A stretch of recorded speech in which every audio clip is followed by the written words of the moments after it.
I'd like to call the Finance and Administration Committee meeting to order. Roll call, please. Alderman Lewitton. Alderman Roy Wesley. Here. Alderman Coles. Here. Alderman Police. Here. Alderman Cadella. Here. Alderman Eugene Wesley. Here. Alderman Winger. Alderman Shockey. Okay, quorum being present.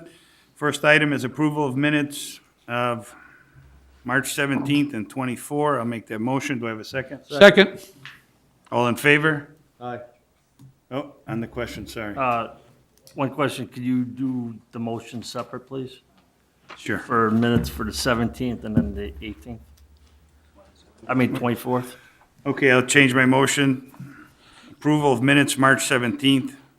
Seconder? I'll okay it. Okay. Second. Questions? All in favor? Aye. Opposed? Motion carries. Next motion is approval of minutes of March 24th. I'll make the motion. Do I have a second Second. on the question?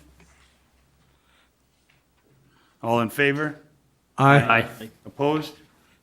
Motion carries.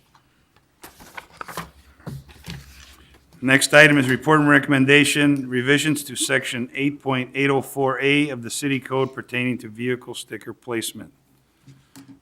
Who wants to take that? Anthony, go ahead. Within the last few weeks, staff has received a few complaints regarding the ambiguity to the current ordinance 8.804, paragraph A, regarding the language for vehicle stickers. It does not clearly state the location where the city sticker should go. We revised it to be more specific for more automobiles, trucks, and motorcycles. So for automobiles and trucks, the sticker is to go in the lower right-hand corner of the windshield, and for motorcycles, the tag is to be affixed to the rear license plate. Okay. I'll make the motion to go along with staff's recommendations. On the I have a question. Wait, can I have a second first? Second. Alderman Roy Wesley. Isn't there a code in the police where the sticker goes for a police officer? We're talking the vehicle stickers of, isn't it a police matter? Go ahead, Anthony. I will have to defer unless the finance director. Mr. Wilson. No, this is 8 is the only place that it actually lists where it should be placed. There are other rules in the police code about enforcement, how much the ticket is or is to be, things of that nature, for not properly displaying the sticker. But that section is silent as to the term proper display. We actually even had 2 members of the police department look through all their codes, and they couldn't find it anywhere on their side either. So we decided to put it in here with where it already speaks generically about where to place it, just to vet that section out instead of creating another section that could conflict down the road somewhere. Okay, it just seemed kind of odd that it's in this. I have one more question Go ahead, about yes. vehicle stickers. Could you give me for the next meeting, or you could email it to me, how much does it cost the city for the vehicle stickers? You could, I don't need that information right now. It was I believe, within a few dollars of $2,400. That includes all the vehicle stickers for the passenger vehicles, the trucks, and the motorcycles. I think it was $23.85 or something along those lines. Okay, thank you very much. Let the minute taker reflect that Alderman Winger is here. Want me to turn it over to you? Sure, thank you. We're on item 4. I'm sorry, 4. And there's a motion and a second. Okay. Thank you, Alderman Police. So there is a motion, a second, in favor to support the revision for the section 8.804A of the city code pertaining to vehicle sticker placement. Anything else on the question? Alderman Eugene Wesley. Anyway, we have had complaints about that they don't know how, where the vehicle sticker, I mean, I just don't see we preventing another ordinance, changing an ordinance that It's been in existence. I can't believe we've been having that much problems. Alderman Joe Coles. Eugene, I had a lady call me, and she says she got a ticket in a jewel thief, and she says the cop couldn't find a city sticker because it was in the glove compartment. She says she never puts them on the car. She always puts them in the glove compartment. And she wanted to know why the city gave her a ticket. Oh. So I just want to let you know that people do not know where to put them. Let me ask you this question. Where's the copy of the, do we have a copy of the old ordinance? The changes that we're doing? Because I don't, In the memo, under the paragraph right under background, where it says generally the required motor vehicle license shall be a license plate or windshield sticker of such design and material as may be approved by the mayor or council, which plate or sticker shall be fastened in a prominent and visible place on the front of the vehicle at all times that is operated. okay, again, place in a visible place. Okay, and I see your thing, but it says right there in our I know, ordinance. but So now I'm we're just going, letting you, so I'm now just we're going letting to you change the know, ordinance, so the old ordinance going out, we're only amending this? Wait, are you done? I just want the question answered. Okay, get your answer, and then I'm going to call on Alderman Coles. That's fine. Anthony? We're specifically just changing paragraph A. We're not changing the complete ordinance. We're just amending paragraph A to further specify the exact location for the sticker. Alderman Coles. she said it's too hard to take them off. That's why she had it in the glove compartment. That's where it's. Anything else on the question? Okay. All in favor? Aye. Any opposed? Motion carries. Next item is report and recommendation, senior lunch donation request. Mr. Wilson?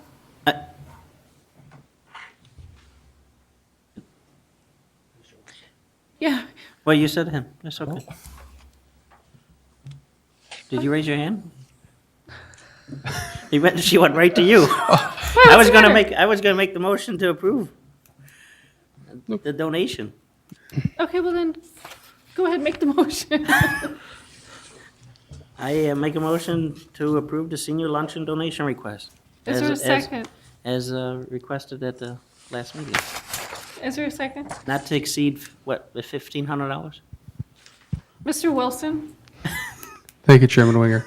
That was her request at the meeting. However, the police department, as she mentioned, does sponsor one. And in speaking to Chief Benowitz and also his administrative assistant Schultz, they've advised me that theirs doesn't cost in excess, I believe, of $800. Yeah, of 800. So I don't think we'll get close to the 15, but that's what theirs costs. So that's probably Okay, more in line, but not to go against what their president said, but just a point of reference. I revise my motion not to exceed $1,000. Okay, so not to exceed $1,000. Is there a second? Is this going, oh, sorry. I'll make the second. And the question? Alderman Eugene Wesley? Is this going to be the change in the budget for this coming year then? Will there be or are we going to do that? Or Mr. advise? Wilson? We actually have a line in the budget already called community donations. Okay. It's not specifically earmarked for any one group organization. It's kind of a first come, first serve. It's in there for $3,500 this coming year. It was in there for $3,500 this fiscal year as well. To date, and we only have 2 weeks left on one more meeting. We've spent $2,000 of that. Okay. And so in the past, we've typically spent $1,500 to $2,000. So I don't see this being a big drain on that account going forward. Thank you. Okay, so there's a motion, a second. All in favor? Aye. Any opposed? Opposed. There is one opposition. Okay, motion does pass. Next item is report and recommendation, update of section 6, your pay plan compensation policy of the city's personnel manual. Mr. Wilson? Thank you, Chairman Winger. Back in February and March, Mr. Murmas and myself came to the council in executive session to hammer out some details with the non-union compensation plan. which we got concurrence and direction on. In updating the administrative directive during the budget season and going forward towards the beginning of the new fiscal year, it was noticed that this particular section of the personnel manual conflicts with the direction that you gave us. And our concern is that if the personnel manual isn't changed, then there'll be two plans in action, the one that you directed us to and the one that the personnel manual states. And that the personnel manual, since that's the official guidelines for, discipline and for employee benefits, the forensic vacation time, compensation, things of that nature, the manual would trump the direction you gave us unless it was updated.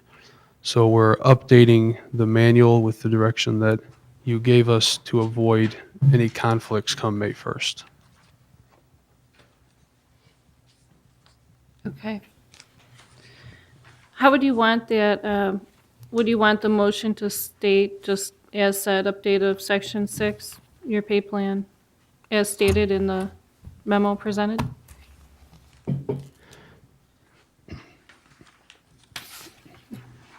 Could you repeat that? In talking to legal counsel, we're advised that we need to pass a resolution updating that particular section.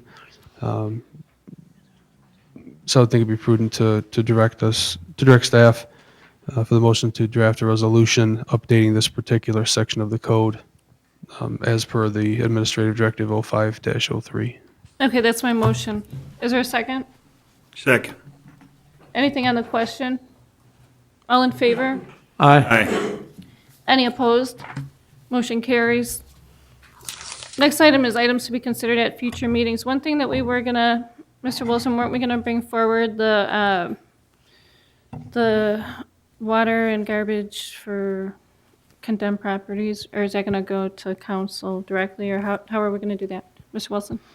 Yeah, we were advised on Monday by legal counsel that that's something that we could do administratively as staff, and we got a draft copy of that from legal counsel, so we've been working as a staff to tweak it to make sure that it's not too wide open, it's not the Wild West, but also kind of achieves the goal that we're trying to fit in there. So we're working on that as staff to get that accomplished in the next week or two. So will you have to bring the policy to council, or it'll just be in-house and signed off by you or the manager?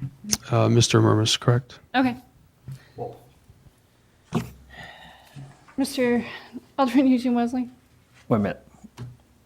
Now, I'm hearing here that the council is going, the staff is going to make the decision on this. This should be a policy. It's listed, if I'm mistaken, it's listed in Mr. Pat Bond memo, that's a policy decision.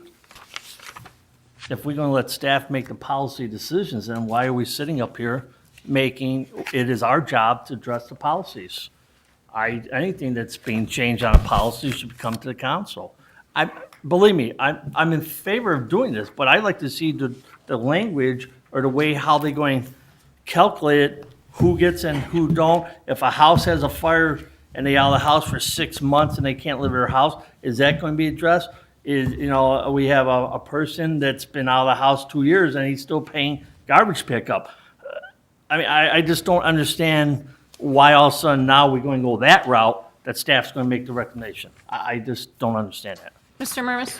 We had discussed it at the staff meeting and asked Attorney Bond which way he thought we should proceed because we were really indifferent. It does not matter to us. He suggested that we go that route because there's really not a monetary component attached to the policy. So he suggested rather than burden the council with some decision like that, that he would recommend that staff focus in on that. But again, we could take it to you if you so desire. It was just Attorney Bond's recommendation. Well, Okay, but I'd rather, if you're comfortable documenting the process in-house, then I'm more comfortable you handling that. I'm And not then comfortable if unless all of you are comfortable. Every one of us has to say yes, is that what you're A saying? majority of you would make me feel more comfortable. Okay, so I'm comfortable. Alderman Eugene Wesley is obviously not comfortable. well, no. The Okay. point is, what? Okay, wait, hang on, let me get some other input. Alderman Cadella? I'm kind of surprised that Mr. Bond would even say that. I thought it was our job to set policy. So, I mean, if it's staff's job to set policy, these meetings can get a lot shorter in the future. So, I mean, I don't think staff should be burdened with this, in all honesty. I mean, I think staff should be burdened to the extent that they need to assemble what they think is a good policy and then let us say yes or no, pick it apart, or say it's great and move forward. I thought that was our job, so I would strongly support bringing it back here after it has some body to it. Alderman Coles? All right, this particular came up because of a house that had to be tore up on the inside, completely flooded, all the interiors, all, he couldn't live in the house anymore. And so I think it should be a policy thing, but it shouldn't take long to say, hey, any house that's been underwater, who gets mold in it, and they rip all the walls out, shouldn't have to. And then you can't live in it, you shouldn't have to worry about paying for the garbage. I mean, this should have been taken care of at least a year ago, instead of now. So let's have it for, if we can have it ready for next week for committee, let's get it on council, let's see if we can get it in next council. There can't be that many of them, there probably about 15 of them probably in the whole city that may have been this way, I don't know. But there can't be that many of them, so I don't see why we just can't get a policy written up in a week and have it approved. Okay, so I'm hearing that at least more than one does want it to come back here. Yeah, that's fine. We will bring back, we already started working on a draft of it. We can have it back to you, but it's probably, judging from conversation tonight, it's probably more appropriate to discuss at the committee level because it maybe would turn out to be a lengthy discussion, and I know we don't like to do that at council meetings sometimes. Well, how can it be lengthy when we're just talking about a I've been house on it. that's gutted and a man can't live in it? I mean, how can it be lengthy? Oh, it can. Okay. No, it can't. We'll make sure of that. Mr. Wilson? Yeah, just to Alderman Cole's point, I mean, right now, in talking to the building department and kind of knowing the status of a number of the houses in town, right now there's really 2 that we're looking at that would fall into this. Okay. Alderman, please? You're going to also clarify about foreclosures and all that stuff too, right? When you, Foreclosures back. don't have nothing to do with that. Well, this is where it gets lengthy. that's where we Okay. got to make sure we're clear. Correct, yeah, that's all. we're trying to eliminate the infamous slippery slope and the Wild West aspect of it, so. Alderman Eugene Wesley? Well, that's why we bring it up. You also got to bring up the point is if a person has a fire in his house and he's out 6 or a year until he gets remodeled, there's a lot of stuff that you got to add into here. I mean, it's just not for I flooded know houses. that, I know that. But I mean, we know aren't that. just talking flooded I know, houses. I mean, but this man has been coming here now for 6 months to a year. He even had to buy a house, and he's paying 2 mortgages on an empty piece of property that I mean, we got to give him a break. Okay, with that, okay, is it pertinent to the policy, or not commentary on a single individual, correct? I just want to know if they've been paying the garbage now. Who? Brad said there was 2 people. Are they doing it now? He Yes. says yes, he's paying the Yes. garbage. I didn't call on you. Okay. Yes, they are. So could we stop the bleeding right now and just take a vote to, Yeah, that's true, it's not on the agenda, I wouldn't feel comfortable. okay, well then, I'll wait for next week and do a rebate then. Right. Anything Well, else? Then I'm asking for it to be put on the agenda. Okay, and Mr. Wilson, will you put it on the Finance and Administration Committee meeting? Why don't we put it on the council meeting next week to kind of put a temporary moratorium on the 2 that would comply with the policy we're suggesting until we figure out the full policy at the next committee meeting. Mr. Mayor? That's fine, no problem. Okay.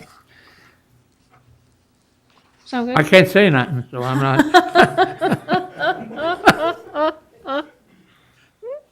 Any other items to be considered at future meetings? Okay, I make a motion to adjourn. Is there a but there is another item, water rate study in May. I make a motion to adjourn. Wait, before I do, Mr. Mayor? If I can make a couple comments on the subject of administration before you adjourn. We're in that time of year. Pursuant to contract, this city council, can you pass those down, please? Does the review of Mr. Murmas. That's done by this council pursuant to his contract in April. However, the renewal of the contract would be done by the next city council. So if you could complete those forms and return them to me, that would be appreciated. And the other thing I gave you in the envelope, we've been invited pursuant to the Metro Mayor's Caucus to a recognition dinner for Mayor Daley. It's on Friday, April 29th at Navy Pier. Oh. So those two items. Thank you. I make a motion to adjourn. Is there a second? Move. Second. Motion and a second, all in favor? Aye. Aye. Any opposed? Motion carries. All Public Works Committee to order. Minute taker, note the same people are present. I need a motion to approve March 24th, 2011 minutes. That is my motion. I'll second it. Corrections, changes, anything? All in favor? Aye. Aye, motion carries. Report and recommendation of a Georgetown request for a streetlight on Hoover and George. This was brought to us a couple times already. If I ain't mistaken, the staff is recommending no streetlight in that area. Staff does not recommend installing a streetlight at or near the Georgetown playground of a city property. So, does anyone care to address that or take the staff recommendation that they recommend that we do not install one? So I would make a motion to concur with staff not to. Questions? Can I get a motion on the floor? Okay. I will make a motion to concur with staff not to put a streetlight at that location. That is my motion. Do I have a second? I'll second it. Question. I'd like Alderman to, Roy Wesley. I'd like to go to Mr. Kramer because he had his hand up before the motion was made. Mr. Kramer. Just to kind of go through this and give just a brief background.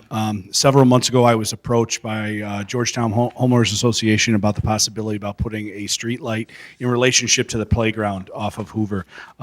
Staff investigated it both as a recommendation back to the Homeowners Association that they use some of their existing infrastructure to put a light close to their pool in between the playground. They did get information and did have pricing on that. They then requested back to me, would the city be willing to put up a street light in relationship to that? So we looked at the area from a standpoint, myself, police department, and the park district all looked at it to see, as of our new streetlight policy, does it fit the policies? Police Department and Public Works, again, have no issue that we feel it warrants a streetlight in that location for the obvious reasons. It was mainly more intended for the playground, so it would not be shining on the street surface or the sidewalk. It would be more shining on the actual playground.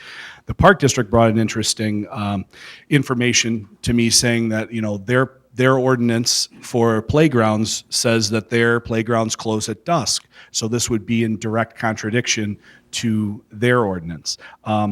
This is an interesting playground because the land is owned by Georgetown, but the playground is maintained through an agreement with the Park District. So by rights, the Park District owns the playground and maintains that, so it would, in their attorney's eyes, the playground belongs to them, but it's for the use and enjoyment by the Georgetown Homeowners Association. So there's a lot of things going on with this. So based on those facts and those facts alone, that's why our recommendation was to not put a street light at that location. Because A, it really wasn't going to function as a street light, it was more going to be a playground light. And we didn't feel that that was something that was probably the best use, and we still feel that the best use would be that Georgetown put a light on its private property, illuminating that playground if they so wish, and work out an agreement without the city, with the park district to light that. So sorry for the long dissertation. Okay. Christine Winger? A few concerns. In terms of stating a policy, that policy is designed for about 95% of Wooddale, not necessarily these curved streets near multi-dwelling homes. These are a lot of townhomes. It's a complex subdivision. It's not a residential side street. So this falls under the 5% area, in my opinion. Secondly, it's a very dense area. And there is a park, yeah, sure, it closes at dusk, but people do loiter there. There are people that hang out there after dusk when the park is closed. This is meant to keep the area safe, and the light is supposed to be in the street. If it's near the park, great. We're not going to actually put a light in the middle of the park. And as far as occurrences of police activity, calls, and complaints, I would argue that this is one of the densest areas of per square footage. This is probably be the biggest user of our police department. And to say not to put a light there for $5,000 to $10,000, it's just not being clear about how we're going to police and watch our community. If I called on our chief, would you say, Mr. Benowitz, in our square footage of that area, does it not tap into the police department on a phone call basis? And policing, don't we have foot patrol there oftentimes? Chief Benowitz. Thank you. With regards to the square footage, yes, it is highly dense, but keep in mind that we also get calls for their parking areas, their general other areas, and I'm wondering if the same lighting standards there. And I'm kind of concerned just with regards to the erection of lights just in a general manner.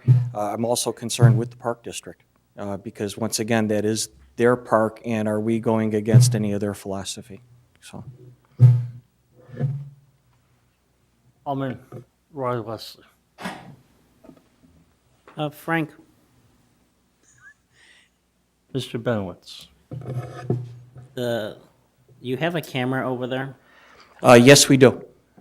If it's more lit up, does it help with the scene, what's going on there, or I'm not familiar on how those cameras actually work for. Keep in mind that that camera is owned and operated by the Georgetown Homeowners Association. They do share that view with us. There is quite a bit of lighting that's attached to the building for the pool, and that's what the main reason for is for that pool area to be monitored, and also the basketball courts that are in their parking lot. One more question. So that camera was purchased by Georgetown? That's correct. Okay, and they're not wanting this light at all? Correct. They're not requesting this light anymore? No, they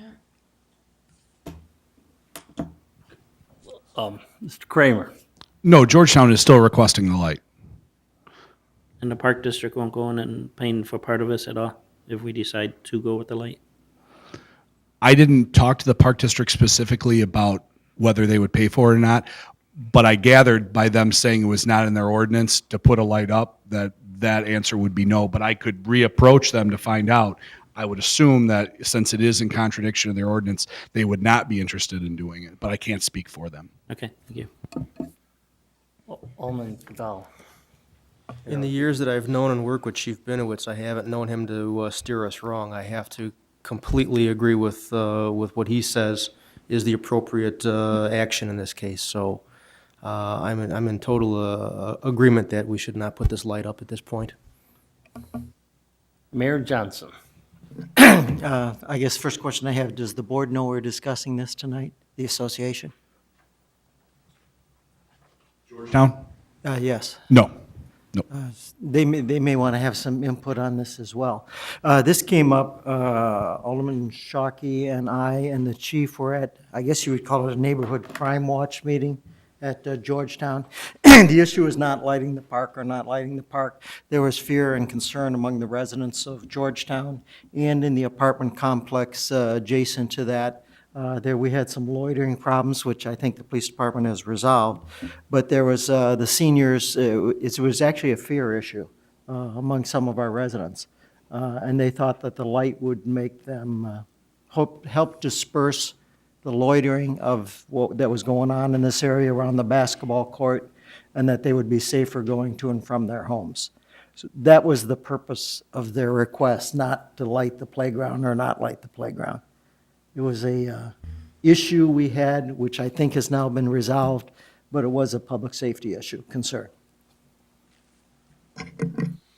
Alderman Roy Wesley. No. Oh, I'm sorry. Joe was Joe first. Coles. No, that's all right, go ahead.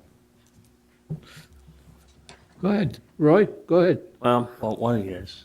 since the board's not here, I was going to make a motion to table, but before. I would, before we table, I would recognize That's why I Coles. wanna- All right. You'd have a playground, you'd have a light that's on constantly all night long. I would say you're going to have more trouble with with teenagers hanging around than you will without the light. Because without the light, after 10 o'clock or 11 o'clock, kids are supposed to be in bed. That's curfew. And I would say you'd probably have more trouble once the light is up than what you're having right now. That's my opinion. Alderman Roy Wesley. My point on making a motion to table on this is for the board to come up to us and explain actually what they're actually looking for, because they really want this light. We're up here representing the residents. They are the residents. So that's Are why you making a motion to table? my motion is to table. Do I have a second on motion to table? Okay. Second. I have a second. No further discussion, right? Correct, but you didn't specify, is that to council or to committee next month? Alderman Roy Wesley, would that be for committee or council? We still have to notify the homeowners association over there for their board members to come to us. I'll push it to committee. The Shands Committee. Mr. Benowitz. With regards to just some direction, should we be connecting with the Park District also to ask them what their desires are? I believe that will be the next thing I will be discussing. Okay, I have a motion. I have a second. You gotta do roll call on the table.